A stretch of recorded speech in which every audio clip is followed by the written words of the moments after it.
You guys obviously home for your own regatta this past Saturday, and like we were talking about, it didn't rain. You got to take to the water and kind of tell me just your impression of how you guys fared over the weekend. I think things went really well on Saturday. As you said, it didn't rain and there wasn't any wind, so that helped from last year's stories of the winds and rain. But it was good. Races went off without a hitch. I think we had a false start or two, and just some really good opportunities to go out there and race.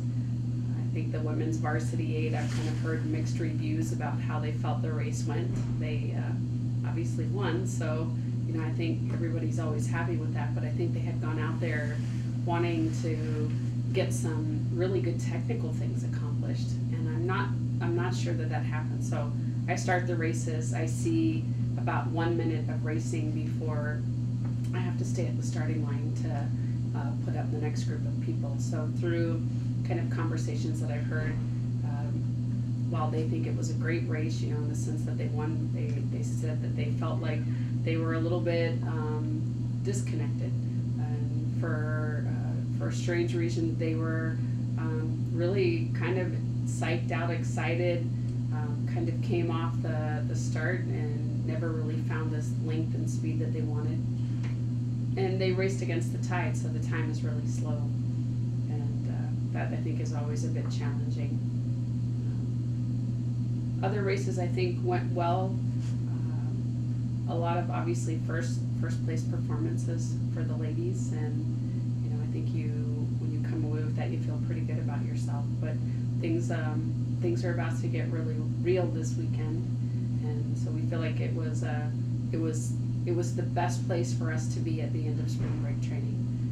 Host a regatta, get some really good races in after having a lot of long practices, and that week of vacation, spring break at home. And doesn't quite have the same ring, but I think really for what we accomplished over that week, I think the performances were what we expected. We always want more speed.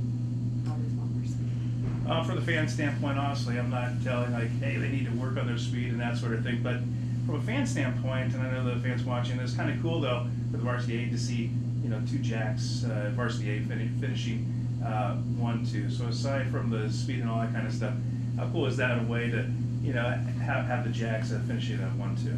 Yeah, that 2v8, we've never been very deep before. So I think we talked about this a couple of weeks ago, that we feel like the relative speed of our entire team is much higher than it has been in the past, and it was really nice to see their performance on Saturday.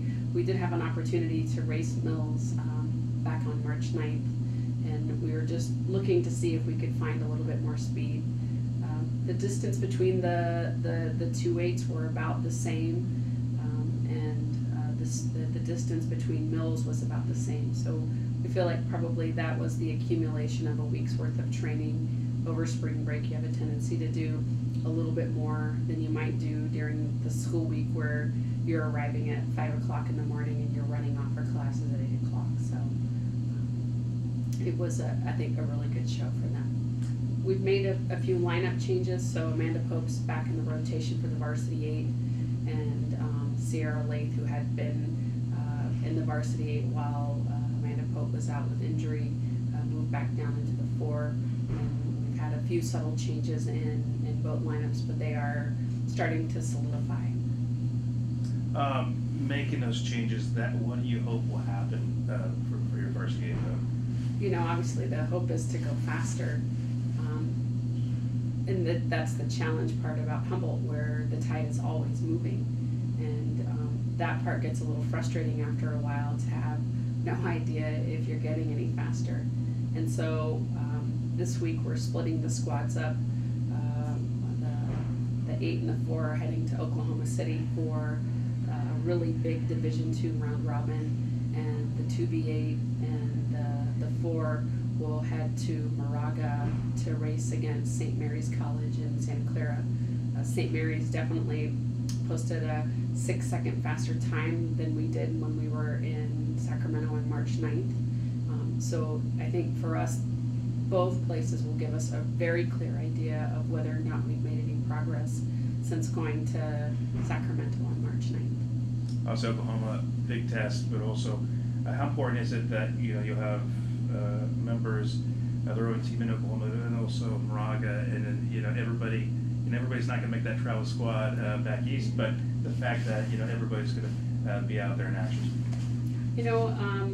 This is the first time we've ever split our squad, and we just happen to have the opportunity to do it because Oklahoma doesn't require us to have a boat trailer, and UC San Diego, when we saw them on March 9th, offered to take one of our boats with them. So they've actually had one of our racing shells since March 9th, and they'll be driving out to Oklahoma City. They probably are leaving tomorrow if they haven't left already.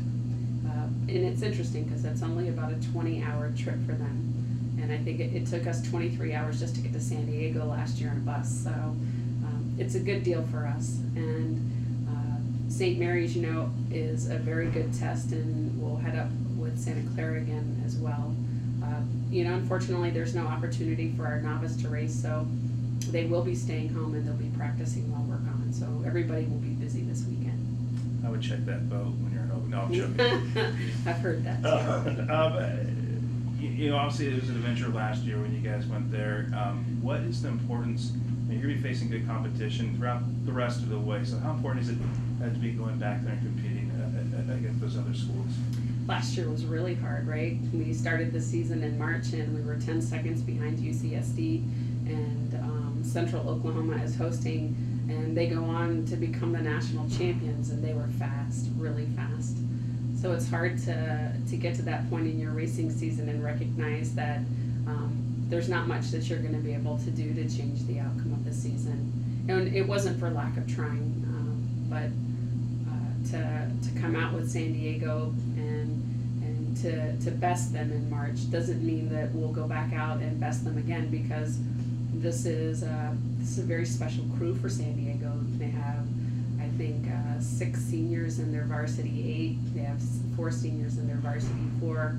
They went to the national championships last year. So, we've all looked at a lot of times. This past weekend was a big weekend for racing. I think everybody but Western Washington and Mercyhurst competed this weekend, and we saw some extremely fast times. FIT, who, if I recall, finished first in the varsity 8, but I think UCO won it on a points tally. They posted a 7-minute time with a 15-mile-an-hour headwind. And so, UCO pulled a 6:48. I mean, we're looking at all of these results all across the board, and we just hope that when we go out there that we put on a good performance, that we're in a position to be able to compete well, because this is a round robin. So we'll race 3 times. We'll race once on Saturday afternoon and twice on Saturday, once on Friday afternoon and twice on Saturday morning. So 3 races in about 18 hours. And 2 of those races will be back to back with about 90 minutes in between. So we've been doing at least right up until we started racing, we were doing multiple 2Ks within a 90-minute spread to just try to get ourselves ready for that. And if we can get them a little bit better recovered. We did a really good workout yesterday morning, and heart rate data was telling us that they're not recovering. So we ended up having to give them the morning off today, and we'll kind of proceed with caution as we're, keep them active, keep them moving, but make sure that we don't do anything that will, ultimately come back to hurt us in that competition. Both travel squads are really excited. I don't think it's lost on people the opportunity to get to go and race, especially when there's a large number of students that are staying home. So I know that everybody's really excited that got voted, and should be an exciting weekend. Sounds good. Excuse me. Thank you. Thank you.